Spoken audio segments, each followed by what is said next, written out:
అప్పట్లోనే 60 లక్షలకు ఇచ్చాం. నేను పింఛన్ ఇస్తే ఇప్పుడు ఒక 1000 రూపాయలు పెంచి దానికి ఏదో వాలంటీర్లు పెట్టి అంటే రాజకీయ దురుద్దేశాలతో చేసి ఇప్పుడు మనల్ని విమర్శిస్తున్నారు. నేను అడుగుతున్నా, ఈ నెల పెన్షన్లు ఇవ్వాలా లేదా అని అడుగుతున్నా మిమ్మల్ని. సచివాలయంలో 1,25,000 మంది స్టాఫ్ ఉన్నారా లేదా? ఒక్కొక్క మనిషి 45 పింఛన్లు ఇస్తే 2 రోజుల్లో మొత్తం పింఛన్లు చౌనా కాదా? ఈరోజు ఎన్నో తారీఖు? 3వ తారీఖు అయిపోయిందా లేదా? ఇచ్చాడా పింఛన్లు? సచివాలయం డబ్బులున్నాయా? సచివాలయంలో బుద్ధి సిగ్గు లేకపోతే 28న ఒక జీవో ఇచ్చావు. ఈ నెల మేము 3వ తారీఖు పింఛన్లు ఇస్తారని చెప్పావు. అంటే ముందుగా ప్రణాళిక తయారు చేసుకున్నావు.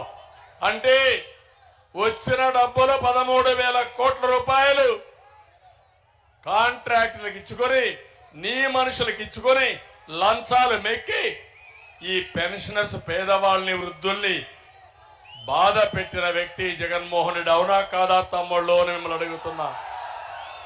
ఈ రోజు రమ్మన్నారు. ఎందుకు రమ్మన్నారు అడుగుతున్నా. 3 రోజులు చెప్తున్నా, మీరు పెన్షనర్స్ ని సచివాలయానికి పిలవద్దండి, మీరే ఇంటికి వెళ్ళండి.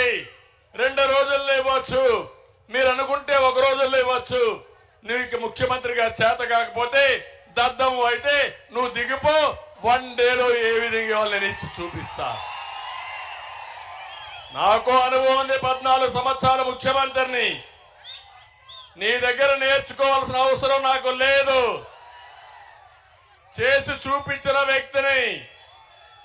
వేషాలు వేస్తే తోక కట్ చేయడం కూడా తెలిసిన వ్యక్తిని. నోరు పారేసుకుంటే నోరు ముయించే శక్తి ఉండే వ్యక్తిని చెప్పి మరొకసారి మీ అందరికీ విజ్ఞప్తి చేస్తున్నా. ఈరోజు ఉదయం రమ్మంటారు సచివాలయానికి, డబ్బులు ఇవ్వరు, ఎండ్లో నిలబెడతారు, కనీసం వాళ్ళకి మంచినీళ్ళు ఇవ్వరు, ఒక షామినా ఇవ్వరు, లేకపోతే ఒక బట్టర్ మిల్క్ ఇవ్వరు. 1 2 చనిపోతే శివరాజకీయాలు చేస్తావా? ఇవి ప్రభుత్వ హత్యలే. మీరే హత్యలు చేశారు పేదవాడిని, వృద్ధుల్ని. ఆ పాపం ఊరికే పోతు. జగన్మోహన్ రెడ్డి బాబాయిని చంపి ఇప్పుడు హత్య వేరే వాళ్ళ కూతురు పైన పెట్టే పరిస్థితికి వచ్చావు. ఏం తమ్ముళ్ళని అడుగుతున్నా, ఊకెళ్ళి బాబాయ్, ఊకెళ్ళి బాబాయ్, ఊకెళ్ళి బాబాయ్. ఎవరు చంపారు తెలుసు కదా మీకు? తెలుసండి చేలు పైకెత్తండి. తెలుసనే వాళ్ళు చేలు పైకెత్తండి. జగన్మోహన్ రెడ్డి, నువ్వు అనుకుంటున్నావు నేను చంపి ఏం చెప్తే అది ప్రజలు నమ్మతారని. అంటే అందరి చెవుల్లో పూలు పెట్టాలనుకుంటున్నావు, కానీ అందరూ కలిసి నీ చెవులో పూలు పెట్టి శాశ్వతంగా రాజకీయ సమాధి చేసే రోజు దగ్గరలోనే ఉంది. చేస్తారా లేదా? భూస్థాపితం చేస్తారా లేదా పార్టీని? తమాషా అనుకోవద్దు. వృద్ధులు చంపేస్తావా నువ్వు? వాళ్ళ ఘోష నీకు పట్టదా? 3 రోజుల నుంచి అరుస్తున్నా నేను. CS కు ఫోన్ చేశా, ఎలక్షన్ కమిషన్ కు ఫోన్ చేశా. ఒకటే చెప్పాను, ఎందుకు వాళ్ళు రమ్మంటున్నారు మీరు? 1వ తారీఖు ఎందుకు ఇవ్వరు? ఇవ్వండి అని చెప్పి డిమాండ్ చేశా. అధికారులు కూడా డ్రామాలు ఆడుతూ ఇలాంటి తప్పుడు పనులు చేసి శవ రాజకీయాలు చేస్తున్నారు. 2014లో తండ్రి చనిపోయాడు, తండ్రి లేని బిడ్డని తిరిగాడు.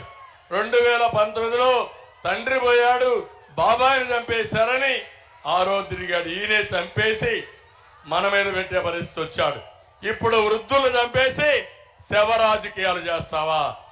ఆ వృద్ధుల చంపిన పాపం నిన్ను వెంటాడుతుంది, నీ పార్టీని వెంటాడుతుంది. నీ పార్టీ భూస్థాపితం అవుతుందని మరొకసారి హెచ్చరిస్తున్నా. ఏం తమ్ముళ్ళు మీరేమంటారు? మీరేమంటారు? గట్టిగా చప్పట్లు కొట్టి నిరసన తెలియజేయండి. ఒక పనికి మాలిన మంత్రి అంటాడు, మా ఇంటికి డెడ్ బాడీ తీసుకొస్తాడంట. డెడ్ బాడీ తీసుకొచ్చి తెలుసు నాకు కూడా, నిన్ను తగలబెట్టడం. ఈసారి వాళ్ళు కాదు, పేదవాళ్ళ జీవితాలతో ఆడుకుంటే మిమ్మల్ని భూస్థాపితం చేస్తాం. పిచ్చి పిచ్చి అనుకోవద్దండి. ప్రజల్ని ఇష్టానుసారంగా టేక్ ఇట్ ఫర్ గ్రాంటెడ్ అనుకుంటే మిమ్మల్ని వదిలిపెట్టమని చెప్పి నేను అడుగుతున్నా. తమలో నేను అడుగుతున్నా మిమ్మల్ని, కోనసీమలో ఎప్పుడైనా అల్లజరులు ఉన్నాయా? అల్లర్లు ఉన్నాయా? దాడులు ఉన్నాయా? విద్వేషాలు ఉన్నాయా? దోపిడీలు ఉన్నాయా? ఇప్పుడు వచ్చాయా లేదా? పులివెందల కంటే అధ్వానంగా ఉందా లేదా? ఉందా లేదా? ఎవరి కారణం దీనికి? ఒక సైకో ఊరికొక సైకోను తయారు చేస్తారా మీరు? నేను ఎప్పుడు చూశాను కోనసీమ, గోదావరి జిల్లాలు ఎంత మంచి జిల్లాలంటే పౌరుషంగా పరుషంగా మాట్లాడే తెలియని జిల్లాలు మీరు.